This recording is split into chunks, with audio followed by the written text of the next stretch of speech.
Howard, John, it's been a little Howard and while. John show. Yes, Howard and John show We are back for the new year. back for the new year. So what happened in the old year? Well, I think it was. I Yeah, think why did the break? Why the break? I'm sure the people may be Howard. wondering Yes, why the break? the What Howard and broke? the Howard and John show got caught up in the post-election craziness. You mean the Howard and John hosts? The Howard and John show hosts, and we decided after after having one episode implode, and I will say that I've been hypersensitive about the things that are happening in this country, and I we don't need to go into all that stuff because it's certain to turn to any other channel and you'll find it. It's really, if you've been living under a rock, you might need to get a little bit of a background. But speaking for myself, I realize that I've been hypersensitive about the election and about the end of the Trump administration and about what our country is going to look like. It affects me deeply. And I look at my social media feeds and I see the anger and vitriol from me to me. And it's troubling. And that's where we are. That's where our country is. And I think that's what gets you angry? Like why does it become so, in a sense, violent? Like, and I think this is going to parlay into our thing, but we first got to definitely, well, for you audience, is Howard and I have already worked out all this stuff out personally in the background, but we want to, pull you in and one, just see that one relationship is messy. Yes. Right now, not just between Howard and me, but between strangers, neighbors, people on Facebook that you are kind of, semi-friends with. It is getting messier, and just we want to be transparent to show you what has happened with us, because it obviously affects you if you're listening to us and you come along. We obviously dropped off for a reason, and a lot of that reason has to do with our subject today, which is anxiety. Anxiety. So, with that, why, if you recognize that you lash out at other people, what causes that? What gets you there? I feel like, okay, everybody we should all be on the same page in this country. I believe we should all be on the same page. What does that mean? We should all have a sense of what the values of this nation are. What are the values of this nation? What are the, and I don't have to go into all that because we all know those things. If you're listening to this podcast, you're probably, my guess is, in the demographic that is fairly educated, fairly been around for a little while, and understands the general idea of what our country is all about. And I think that my reaction to what has been happening, the threats to my understanding of what this nation is all about, the threats to that have been affecting me in a way that is making me have more of a hair trigger response to perceived threats to my understanding. And what happens is, I've noticed this, that I and I'm sure I'm not the only one, that I start even looking at other people's words, listening to other people's words, seeing other people's expressions, reading social media posts and things like that, and reading into that malintent, reading into that subversion of our core values as Americans. And often I'm wrong. Often but I get caught up in the moment, and I see red. And it's a problem. And I know that I'm not the only one, because I have spoken to others who share this. And I'm generally a fairly calm person. Yeah. So this is a disturbing development. Yeah, for sure. I mean, out of all the years we've ever been friends, Yeah. That like this was a very new experience. And we're aligned. We're we are. aligned. We're on the same side. It's not like this isn't like point counterpoint. We're not like, this is not that show, right? This is we are like-minded politically, and I imagine in all other ways. So this was I surprised myself. I surprised our listeners, I'm sure, though we didn't air that, and I apologize. It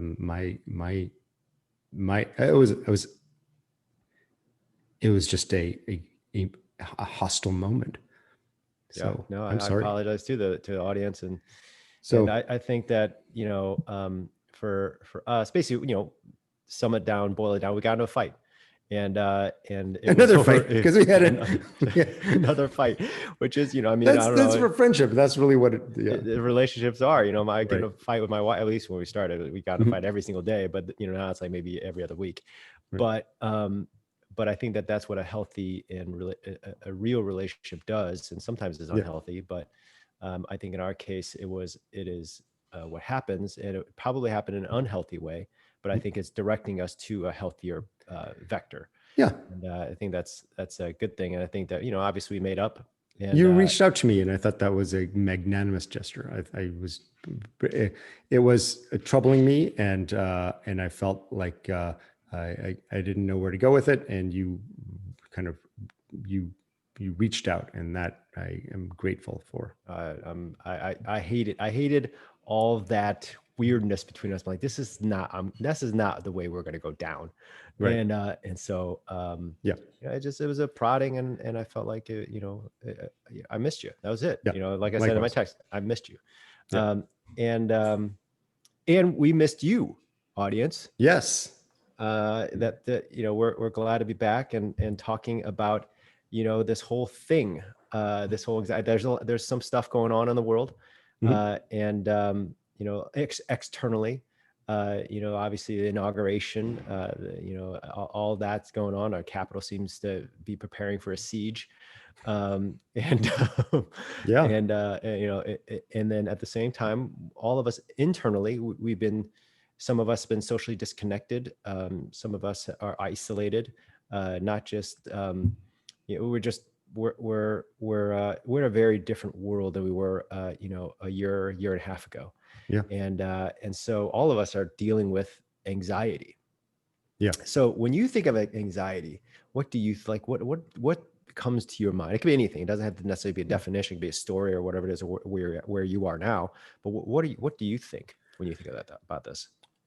Well, I use the term anxiety in life, and I use the term fear in life, and they're both similar. They're both fears. Anxiety is fear, but all anxieties are fears, but not all fears are anxieties. So, true. And so a fear. That's good. A fear is a fear is the response to an immediate threat. A bear is chasing me. You better be afraid. You better be afraid, because that's your fight or flight response. Fear is a natural response to an imminent threat.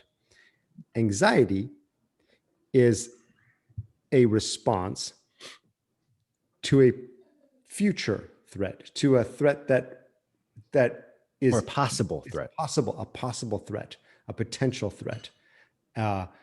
Or a threat that that is coming. And so it's more complicated. It's more anxieties are more complicated. We don't go see a therapist. Bless you. We don't go see a therapist to deal with an immediate fear. A bear is chasing me. I don't believe that I have a mental condition that warrants therapy because I'm running down the street with a big brown bear chasing you. Right. But if I were to say that I'm afraid that a bear may chase me in the future, all the time. Or there's no bears in the area.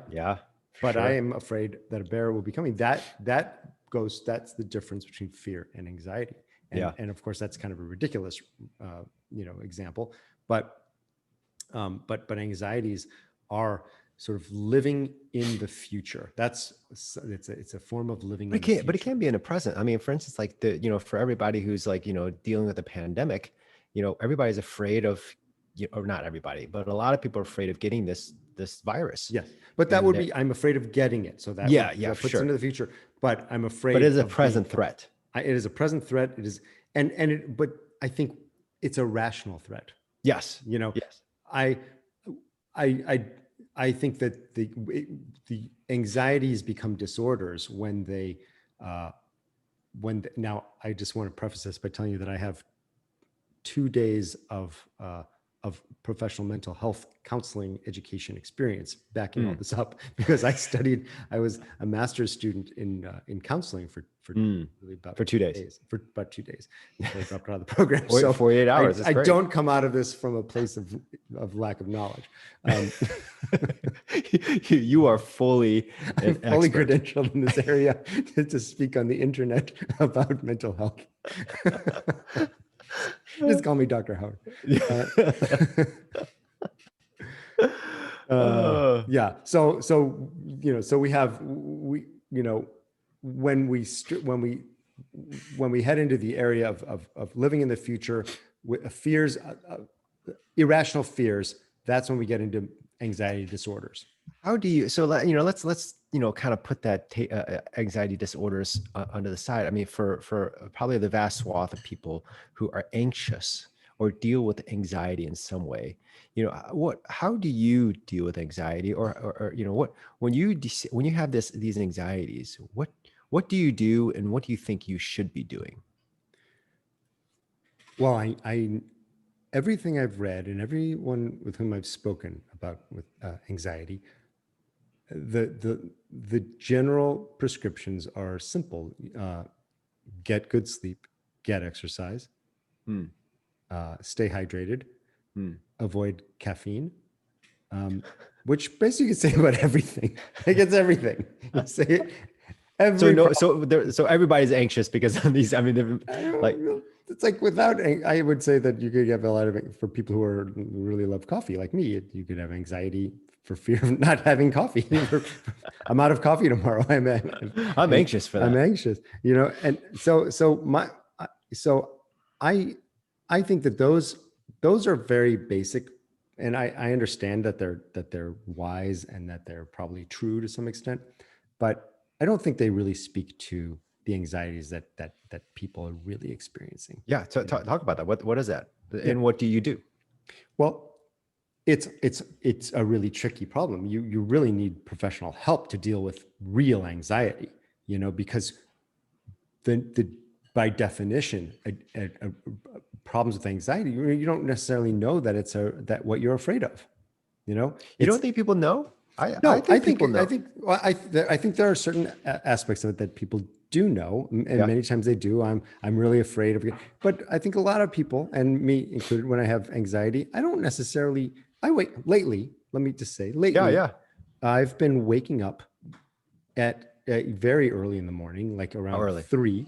That's early. Feeling almost like, I don't know if the term suffocated or claustrophobic or very restless. Wow. And just to the point where I have to get up. I'm agitated and I have to get up. What do you do? What do I do to what do you do after that? Myself? I get on my feet, and it's exactly the same pattern. I get on my feet, I go into my kitchen, I have a drink of water, and I just sometimes I just pace around a little bit, and it wipes out my sleepiness. Like, I'm not tired. I'm sure you're not. Wide awake. Yeah. Sometimes I'll go watch stupid TV, anything to get my mind off of whatever it is. And what was it that was on my mind? It's not fear of COVID. It's not fear of losing my lifestyle. It's not fear of what's happening in our government necessarily. What is it? I don't know. That's why I said, I don't know what it is. And I think a lot of people should say, I don't know what it is. It's just this. And maybe it's not anxiety. Maybe it's something completely different. It feels like there's I am under threat, yet I don't know what that threat is, which is not a good feeling. Yeah, for Because, sure. I can run away from the bear. I can look around and see the bear's gone. But when you don't know that there was a bear, when you don't know what that threat is, that's, that's really troubling. And I So think so there are what so what millions do of you do to Americans experiencing that. so what do you do to dig in? I mean, so if you don't know what it is, like, are you doing anything to figure out what that is? Well, it hasn't got to the point where it's every night or even most nights. So I don't think that I don't think that it is a chronic problem right now or something that I'm just sort of monitoring it and I'm aware of it. And it is very unpleasant, but it is not something that and I do have a therapist, as I've mentioned before. I have spoken with her about that.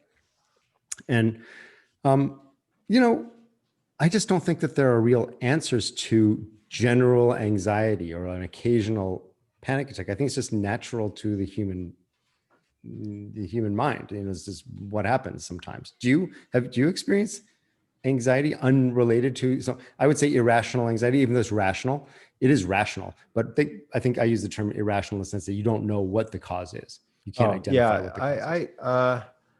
I would say that I definitely feel anxiety for sure. Do I f- I what I feel anxiety about usually is about either relationships. It caused me, like, when we weren't talking, Yeah, caused me a lot of anxiety. yeah, yeah. When I do, when I'm or if I feel like I could do something but I am not, Tell me that about causes your me. most recent anxiety episode. Um, it's really silly. Like sometimes I feel anxiety over, like, finances, even though we're Mhm. doing fine. Mhm. I still feel anxious. It is Interesting. the most ridiculous thing, but I still do. I mean, we're Walk me through that. So how does it manifest? What triggers it doesn't it? really Tell me everything. manifest other than it goes through my mind of, like, I'm thinking, because I think what it is.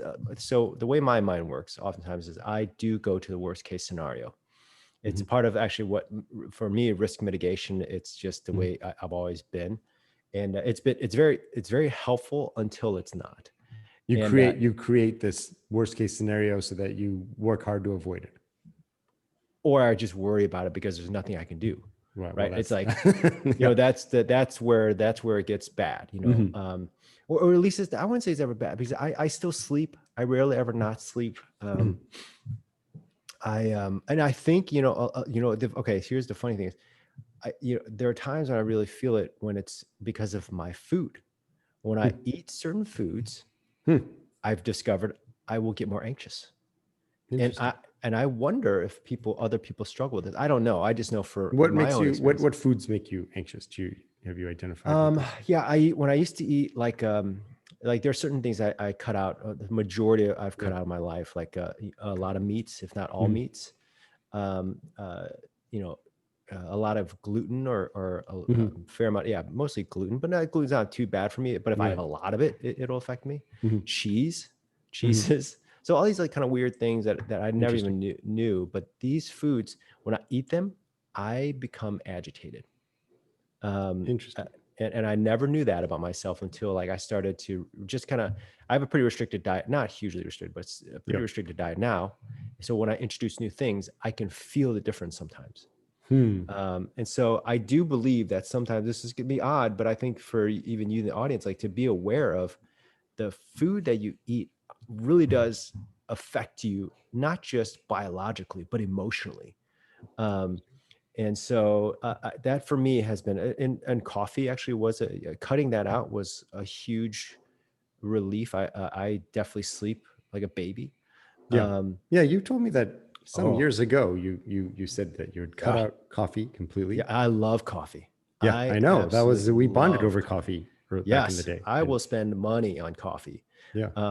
but I don't anymore. Not because I don't want to. It's just because I know I love my sleep more than I Hmm. love coffee. Right. And so uh, and so the way it works, a lot of times. So sometimes when I eat a certain food, I will feel anxious, the way my mind goes. So I don't think it's just a cerebral or a mind thing. So a mindset, I think it's a mixture of things. It's so that's an alchemy of different factors are at play. So, but I will just say those are the two major factors I've seen. And then two, with the mind stuff, I think that, when it becomes irrational is because I've gone to the worst case scenario. I'm visualizing what's going to happen. And it's just plain fear of what could possibly happen. And that's it. And I have it in my mind, and it's hard for me not to see it anymore. And I know that in many ways is ridiculous, but like, I still feel it. I still think it. And so I still think that, let's say, worst case scenario is that, we are not going to be able to eat food tomorrow, which isn't like, it's just not true. There's no way that's going to happen. It won't happen. We could do nothing and still be able to eat for a very long time. Right. But I still fear it. It's a primal. So that's a primal anxiety. That's a fear of food security. It's food an security one. It's deep. It's maybe an immigrant one, but it's primal. It's primal for sure. Yes. Right. That's the, it's in our lizard brain. Maslow's hierarchy kind of stuff, it's like, isn't that right? Yes. Okay. That's the type of, that's the anxiety. I think that the whole world is experiencing these types of things. Sure. and maybe even a big uptick. Well, it's always with us right now, particularly it's anxious and many people that fear. But you really don't think, but you don't know what it is. Like, do you think a lot of people struggle with that? Like, don't know what that. I know that's the case. I know for a fact that's the case, because in my readings about generalized anxiety being, it really is kind of irrational anxiety. Yeah. That this is common. This is, dealing with fears that are not rooted in a specific incident or threat. That is interesting. That is many millions of people experience that. When I will tell you one thing that I'll share with you that I haven't talked about with a lot of people. When I was in college, between my freshman and sophomore years, at the very beginning of my sophomore year, I should say, I started having anxiety attacks as a student at Washington University here in St. Louis. It started off being kind of a little bit of I didn't know what it was, because it felt almost dizzying in a sense, but I didn't know what it was, because imagine if you were feeling, what I later learned, that I was feeling fear without the object of the fear, right? Without the sort of the incitement of that fear. There was no bear, Yeah. But I was just experiencing. But you had the fear of a bear. Right. I had the fear, but I didn't know what the fear was of. Yeah. And I experienced this at the beginning of my sophomore year. I was new. I transferred to this new school. I was trying to deal with this, and this was before, we didn't have a lot of the sort of approaches to anxiety treatment that we have now. Huge leaps in knowledge about anxiety and treatment of anxiety. Mm-hmm. Much to the one thing good, I guess, that's come out of these wars that we've been having is just a lot of people with PTSD have had to be treated for these sort of these anxieties. And I would sit in class and I would be distracted by my own anxiety, and it would affect my grades. It would affect my performance. It would affect my social relationships. And I was a young kid, I was, 19 years old, 18 years old. And I remember I would sit myself near the edge, near the door, near the door, in case I had to run out. Wow. Now, I never had to run out. I had never had an experience of needing to run out of fear, out of self-preservation fear. But I remember sitting down in my classes and trying to kind of, in my mind, mapping out an escape out the door. An exit, a physical exit. So in other words, planning a physical escape from an irrational, non-existent fear stimulus. To me, that's anxiety disorder. That to me, and we didn't have a lot of options. There were no anti-anxiety medications that really worked then. They hadn't The prescriptions. prescriptions, the SSRIs and things like that. But we did have psychotherapy, and I did go see a psychoanalyst. I did. I went to a psychoanalyst. How'd that go? Terrible. It was awful. Just a horrible experience. I hated it. How did you really feel? Okay, but really, I despised it because and that's the difference between the way anxiety was treated then. Because we went way back into my relationship with my mother and my father, and how I was raised. And all tell that. me about your mother. Exactly. We laugh, but that's exactly, tell me about your mother. I'm like, oh man. And so this is going to be, not only is this going to be a giant detour around the problem, it felt like it was going to take a long time. Yeah. This is going to be quite an investment. And now we have cognitive behavioral therapy, which is a newer approach to treating anxiety that actually works, that focuses on the problem, not on the sort of cause of the problem. And that's actually been shown to work for people that are experiencing anxiety. So, and one of my clients, in my consulting clients, is a cognitive behavioral therapy practice, and so I'll mention it in the show notes and the blog post actually. So now, having had these, so what do you think is a way for people to deal with that, or at least figure out, is there a way to actually dig in to see if there is a cause for those types of anxieties? Are there any practices or any things that you do in your kind of routine to help you deal with? Obviously exercise, which I'm sure helps. Yeah. What else is there that you do that you think that can get at this, or help be a salve of some sort, or even a solution of some sort? Well, I don't do it regularly, but journaling is very helpful, because journaling creates a record of your thoughts. If done with consistency, you would have maybe be able to establish a pattern and kind of say, okay, this is when that started to happen. What was going on? But without with a type of anxiety like what I had, a few nights, over the past month and a half, if you don't know what is causing it, it almost makes going to sleep scary, because you never know. And that's another element of anxiety. You might have an episode. You have an episode, and it's such an unpleasant experience that you don't want to have that again. That's how people develop phobias, by the way. Yeah. And insomnia, for sure. Insomnia. They're afraid to go to sleep, because you close your eyes, and what demons are going to take over, and what fears and what thoughts, and that's how people's worlds become very small. Yeah. Because they shrink it down for fear. They shrink it down for fear. Now I'm afraid to go out, and what is that? Agoraphobic, afraid to leave my home, afraid to leave my small space. So why don't you journal consistently? I don't know. I don't know. You do. Why do you journal consistently? I discovered how helpful it was. I used to always journal. I remember, one, actually, my wife journaled. She journaled every day, and I didn't journal. I was like, wow, that's kind of like a waste of time, or at least I wouldn't say it's a waste of time. It just took more time than I wanted to give. And then I started doing it. I did it, for maybe a month or two. And then I started actually reading them and going back. So every Sunday morning now, I go back and I read the week prior, and it started giving me these insights. Like what? Okay. So what, like, for instance, I started seeing a pattern of wow, I was getting angry at my firstborn son, at the pattern. And I was like, wow, I'm a terrible father. But I'm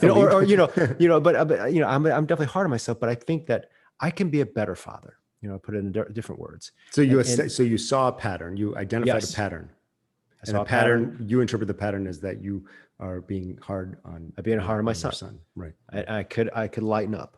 And so that was one. Or, I I was anxious about something, or I was worried about something, or, Mhm. you know, or in my work, I could have done this better, or something's, I could have tweaked this thing that I'm doing, Mhm. or my mindset, all these types of things that I started seeing, just these little patterns, by the words I was using in my journal, that helped me just kind of reflect and then make adjustments from those reflections.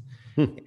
And it was super. So now I love it. I do it. Obviously I journal. Yeah. I'm changing it a little bit now, because I used to just journal like, but what I did every day, and Yeah.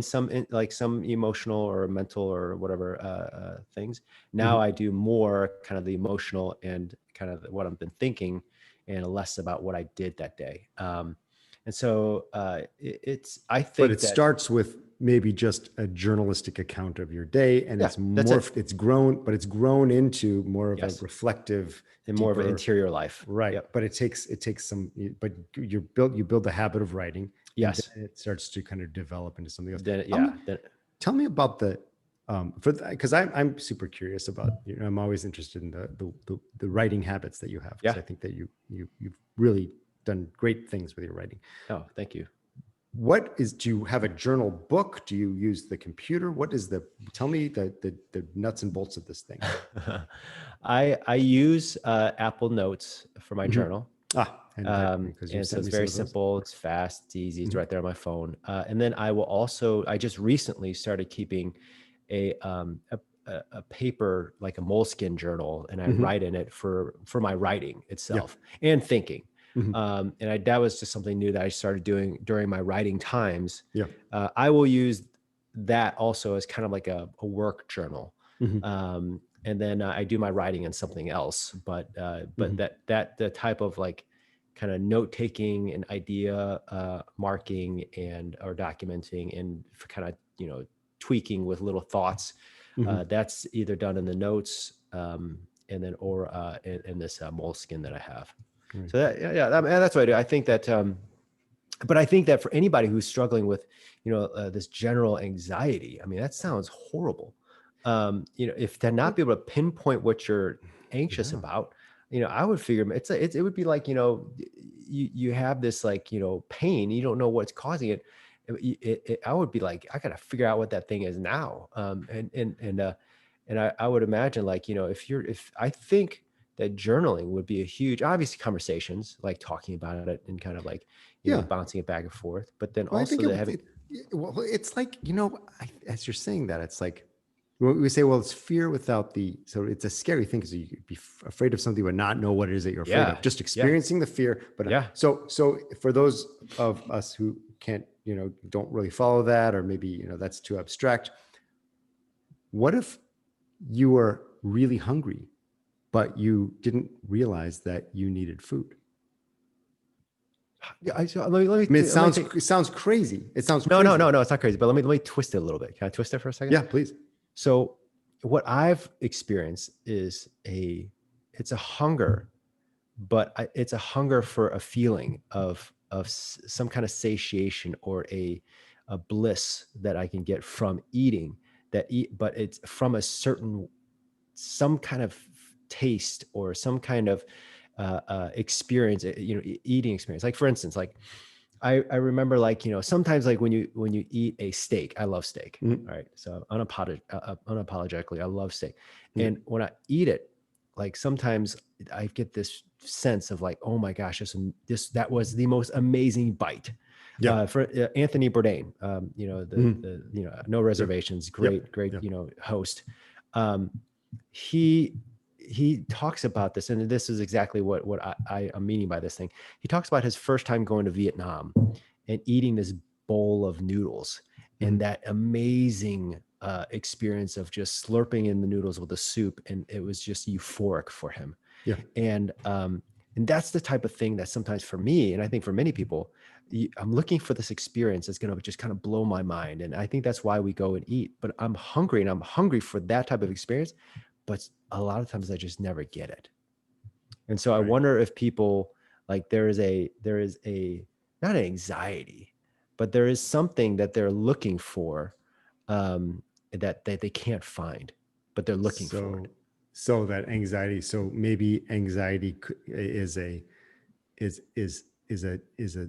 futile search, a futile search. Or peace, or some that sense of the sense of Right. sanctuary, a sense of, Hmm. of feeling harmony, Yep. is a farce, and I'm only going to live in this, cage of anxiety for the rest of my life. I would imagine that is very anxiety, striking. Yeah. Again, it's without that first stimulus, there's no stimulus. So you're just, there's nothing that is making you scared. There's nothing to run from. You're just running. You're running, but there's And you're no, scared. and you're scared. Yeah.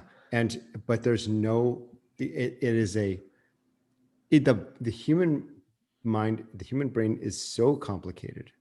The idea that Do you we really could, think it's nothing, though? Do you really think it's nothing? Because I would no, imagine, no, it's something. We just don't know what it is. And I think cognitive behavioral therapy would tell you that really doesn't matter what it is.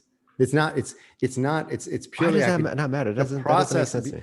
because well, get into it. I think a lot of people would say it's because insurance companies don't want to pay for you to delve into the forensics of how you got there. They just want to deal with, it's like, who cares how you cut your finger? You're bleeding. Let's just stitch you up and get you on your way. We could spend, 20 hours of doctor time, forensically examining, how they cut, but it's a cut.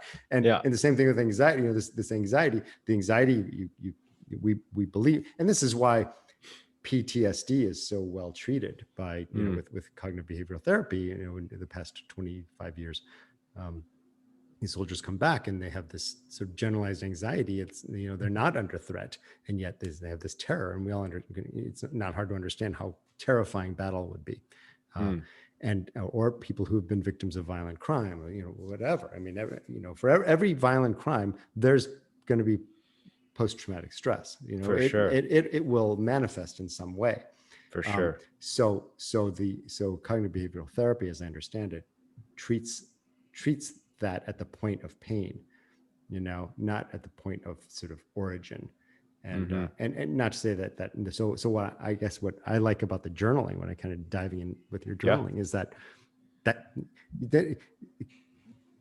dealing with your symptoms of anxiety doesn't preclude you from doing your own forensic examination, which would be journaling. And I like, so when you say, well, I like to read my last week of work. Can you imagine when you have 20 years of this stuff?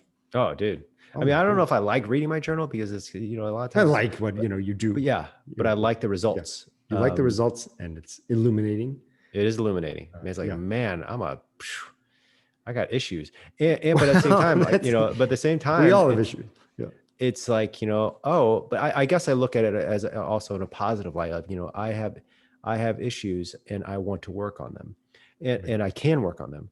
But the thing is, like, I do think that, I mean, there's tons of science behind all this, like, how journaling is hugely beneficial. Yeah. All the high performers that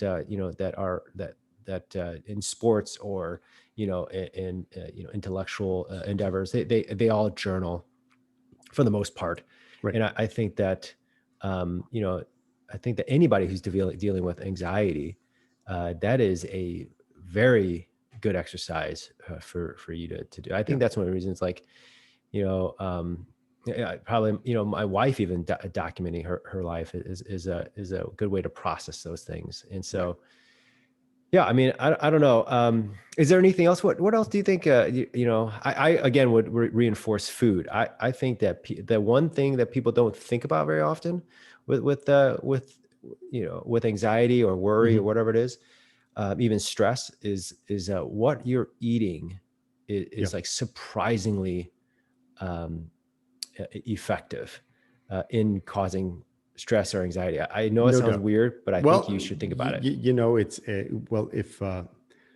if caffeine can make us awake and alive and anxious, then clearly not having caffeine can make us maybe a little sleepier but less anxious. So there is no doubt that these things exist. Kelly, for Christmas, got me, and she got us both a reset kit, a 10-day reset kit. What does that mean? Do you just Well, reboot? How do you just press the button on you and you press your belly button? And exactly. Like I realized I didn't have a reset button, and she got one, and I'm not she going to tell you attached where it it. is because I don't want you coming up to me and resetting me when I don't want to be reset. You go all back to your defaults. Yes. Oh, perfect. Restored. Yeah. Restore. I'm like Helvetica. Boom. You're like a baby. That's why your head's so clean and That's shaven. right. Yeah. Anyway, she gave me this thoughtful gift, and we're going to do this together.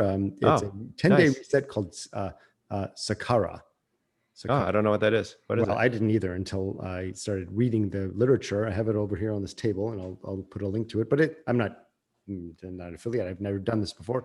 Yeah. But it's 10 days, no caffeine, no meat, no dairy, no alcohol. It's basically, and you follow their plan, and the whole, and you drink their teas and their their drops and stuff. And the idea is that you can have this reset.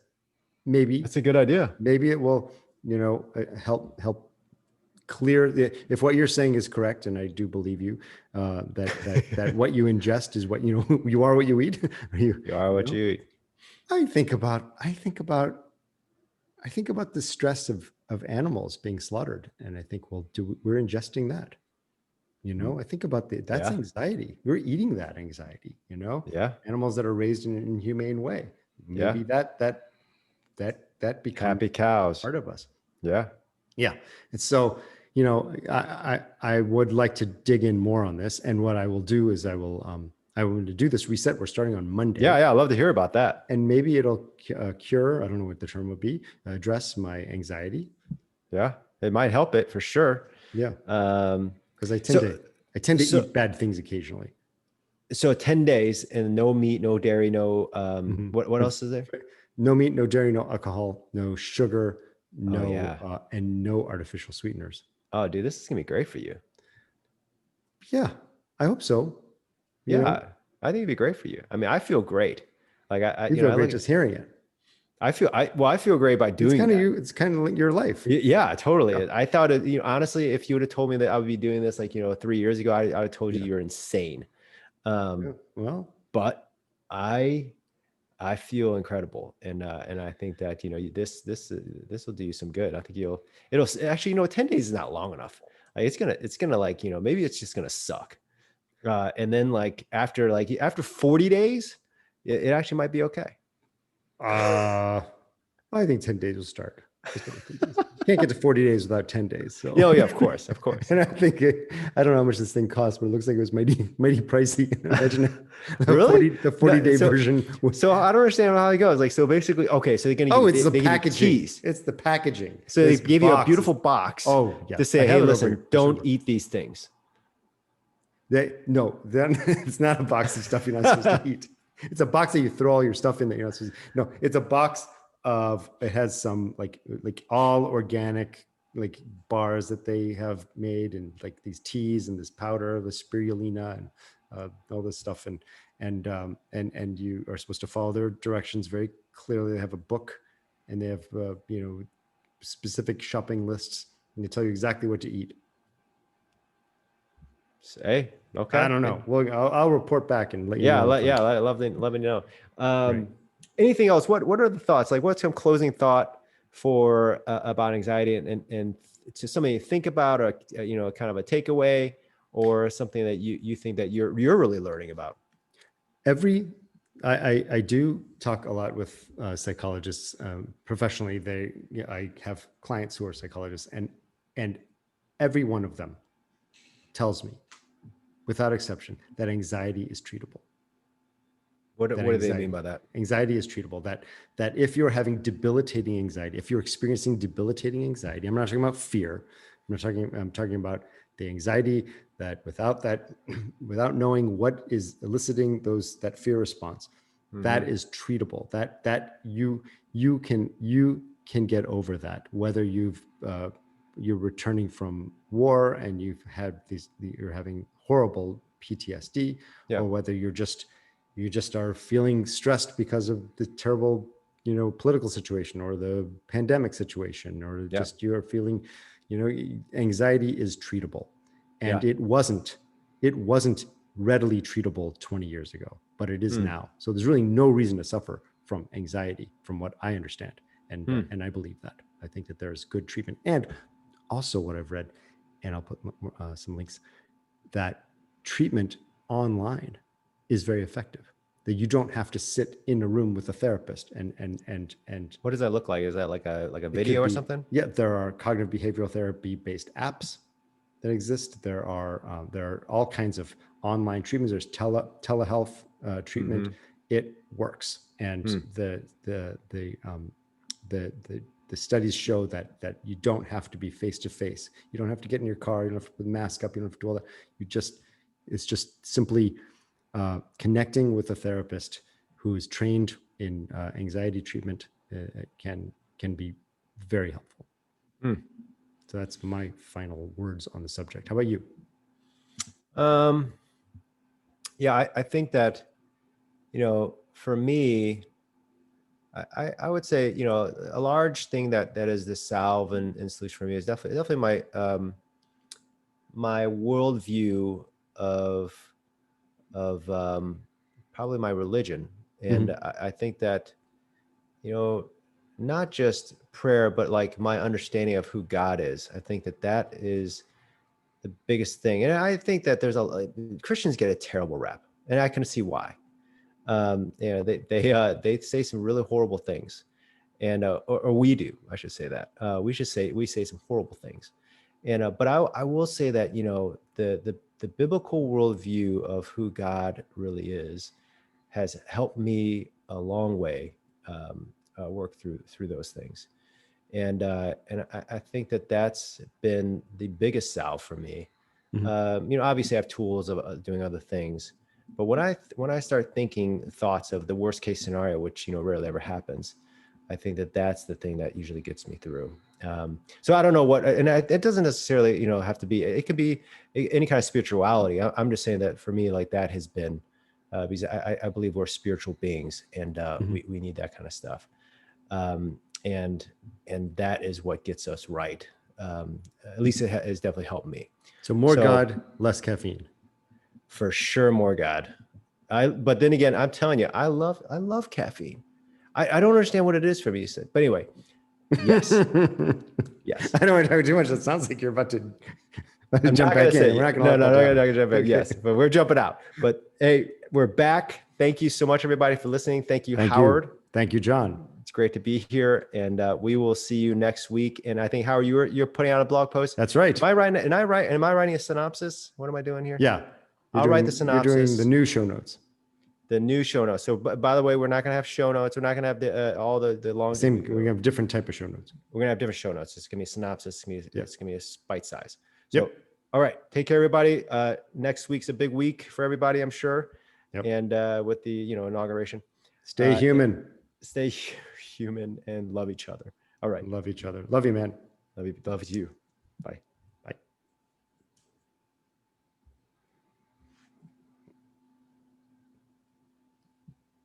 I think.